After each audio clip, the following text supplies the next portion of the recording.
Hello everybody, JB here. Quick video, quick Christmas message for this year. First of all, hard luck to the Pirates, hard luck to us Pirates. I think we put up a good display against Man United. Very angry though that we're not going to go to Wembley on my 40th birthday. But I said about that the better, eh? Anyway, let's forget about that. Let's talk about this Christmas message. I do one every year. Regular contributors to the channel already know, and this year obviously it's a little bit different because we're outdoors, so it's a little bit of an exception this time. So I've got a new day job, so I'm in Nelson today, well heading towards Barrowford in East Lancashire. Nelson, Christ almighty, when I used to be a kid it used to be a bustling town. Now it's just a dead ghost town. Just walking through it, you know, you just get the sense that things aren't the same anymore.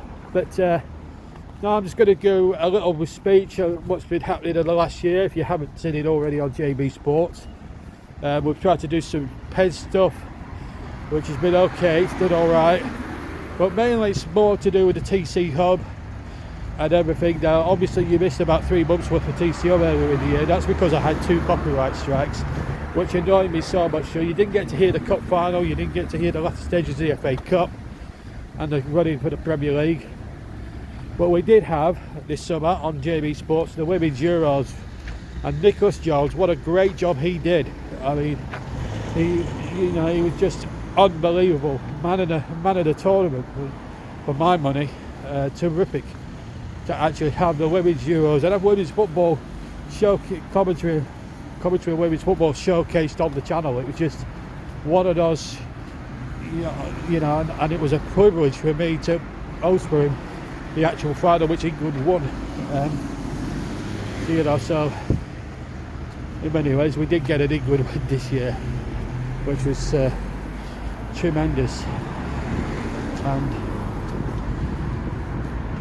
And I'll never forget that winning goal. I mean, I jumped up about 15 foot in the air and I wasn't commentating. Christ knows what I'd have been like if I had. I don't think I'd have had any voice left, to tell you the truth. But having said all that though, I think to be fair, it's been a great year for TCM, for the content. I mean, we've just had the World Cup. I mean, that has been beyond belief. I think we had 2 games that hit over 1,000 views. Shame we couldn't get to 1,000 subscribers, obviously.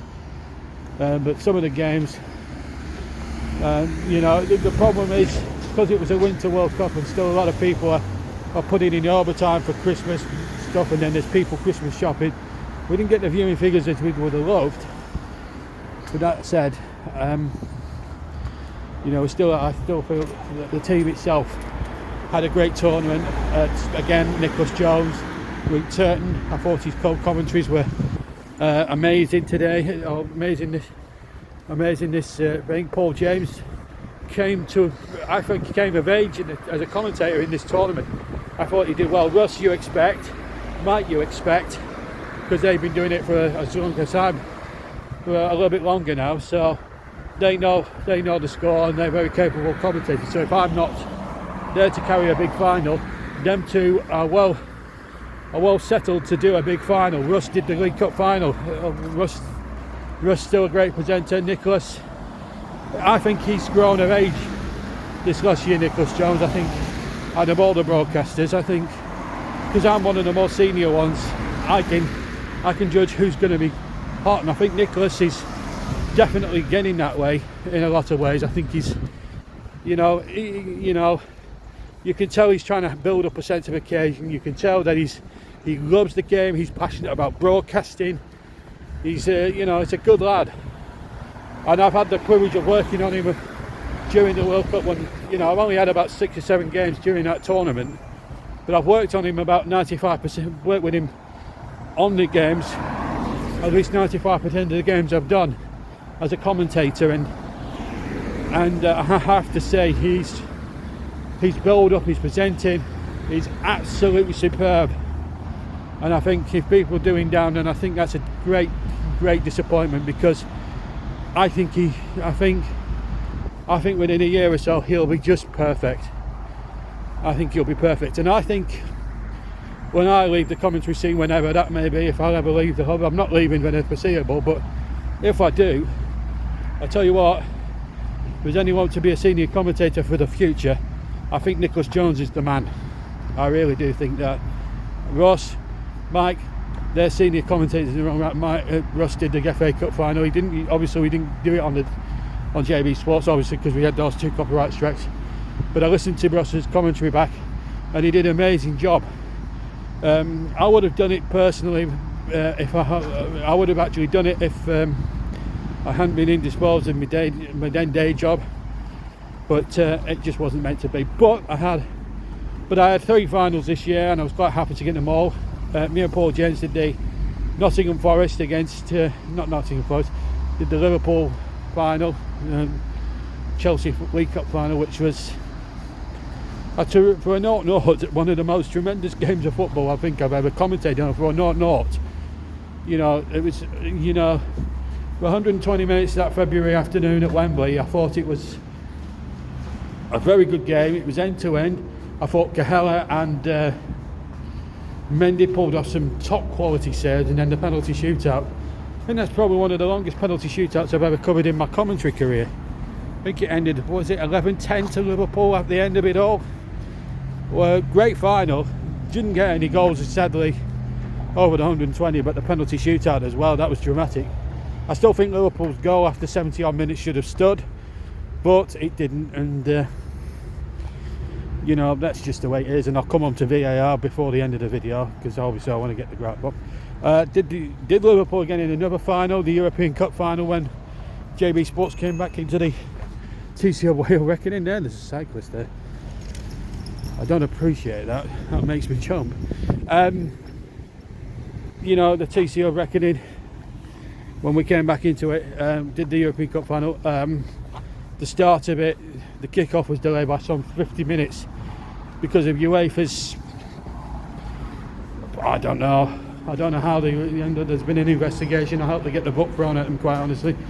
I mean, not to allow Liverpool fans in with, and I thought the police were super over the top. But the final itself, again, another good final. Only the one goal at the end of it all. But I tell you what, Liverpool could find themselves very unfortunate not to have won that night, because they had about 5 or 6 chances. They just found Thibaut Courtois in that Madrid goal too hot to handle, and he did really well. Vinicius Junior, who I think will be a World Cup winner of the future, wasn't going to win this year, obviously, but he scored a winning goal. I still think personally he's had a good year winning the European Cup as a youngster. That'll stand him in good stead. He took his goal ever so well, and even though Madrid in football terms didn't do great on the night, they did. Thibaut Courtois in the back four were to a man superb. And then I've just done the World Cup final, but I'll touch on that at the end. Going to Burnley, obviously I'm going to touch on Burnley's relegation and VAR and everything else quickly. I thought it was disappointing to see Burnley relegated, but I have to say it had been coming for a little while under Sean Dyche. The problem with Sean Dyche was that tactically he was being found out by other Premier League teams, and I felt he should have been sacked 12 months earlier, or should have left 12 months earlier. I think to be sacked for all his achievements, I think was a bit rotten, I will admit, and it came as a bit of shock to me at the time. But then when the dust settles and you look at it there, I mean, Mike Jackson nearly became a hero, didn't he? Nearly keeping us up. I mean, we were snookered. I think we were 9 points behind when we shut Dyche, and then we picked up something like 14 points, and then just certain decisions didn't go our way. The Tottenham one, where it should never have been a penalty to Tottenham, we should have got one, and then we had 3 bad decisions go against us at Villa when we only drew 1-1 when we should have won the game. And then Newcastle, for whatever reason, when we needed to, we just couldn't pick ourselves up. Maybe mentally we were drained on the night, I don't know, but we just, again, we gifted Newcastle 2 goals, and I think on balance deserved to lose, and at the end of the day, the league table doesn't lie after 38, does it? And we went down. But then again, we had to make wholesale changes in the summer, and then obviously Vincent Kompany's come in and he's done a magnificent job. I have to say, he's done an unbelievable job. We're top of the table by 3 points. We're 7 points, 8 points above Blackburn Rovers, which is which is quite great, and that's good, you know. And the thing about it is, Vincent Kompany's come in. He's brought a whole new squad in. Essentially, he's had to build from scratch, and he's getting the best out of the players he's got, and he's terrific. You know, so in terms of the league position, we're in a highly equipped. We're going to be hopefully the first championship team to get to 50 points. So that means we're not going down to League One next season. Thank God. And you know, we're doing terrifically well, so that's good. So, you know, disappointing first 6 months for Burnley in a lot of respects to relegation and everything, but the last 6 months, you've got to say, it's been an absolute roller coaster of a good ride so far. So, you know, we've done absolutely amazing. Finally, the World Cup final. What can I say? One of the greatest games of football I have ever had the privilege, and I have to tell you, the privilege of actually commentating on, because I thought I was actually going to say Holland Argentina, because I had the quarter final, and that was amazing for so many reasons. But that game a week ago absolutely topped anything that game had, because we had 6 goals, we had extra time, there were near misses, there were near things. But the funny thing is, France weren't in it for the first 78 minutes. Argentina were 2-0 up and cruising and playing some terrific football, Messi and Di Maria especially. But the turning point was when Di Maria got took up after 64 minutes. And then the French thought, actually, we could still do this. And Mbappe, I mean, there was a couple of debatable penalties, but that said, I mean, Mbappe took his penalty well, and then 2 minutes later he hits this extraordinary volley, which has me out of my seat in the commentary box. It's just absolutely terrific. And then Messi scores to make it 3-2. The ball did cross the line, it wasn't offside. And then another penalty to the French, Mbappe scores, and then the penalty shootout was, in comparison, a bit more of a tame affair, but it meant Messi and Mbappe did score themselves in the shootout. But Montiel, what a penalty that was. To win the World Cup, and he's got the country on his shoulders, to step up and take a confident penalty to win your country the World Cup has got to be terrific. And I don't think many people, even me, could begrudge Lionel Messi of his crowning glory.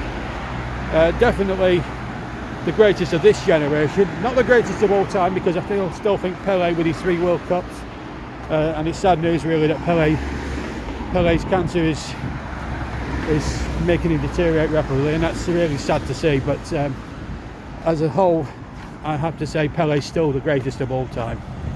And all that remains for me to say after this little review is to wish everybody who watches the channel, subscribes and leaves a notification every time, a very Merry Christmas and a Happy New Year to everybody.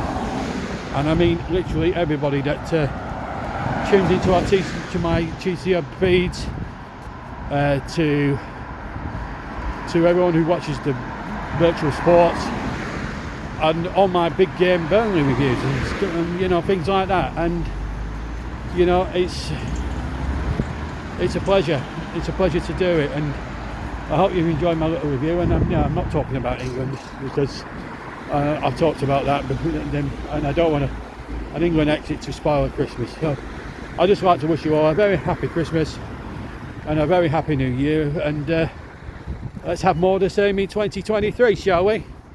That would be amazing. Thank you very much for watching. Please, if you haven't subscribed, please do. Let's get to 1,000 subscribers by the new year, please. That would be amazing.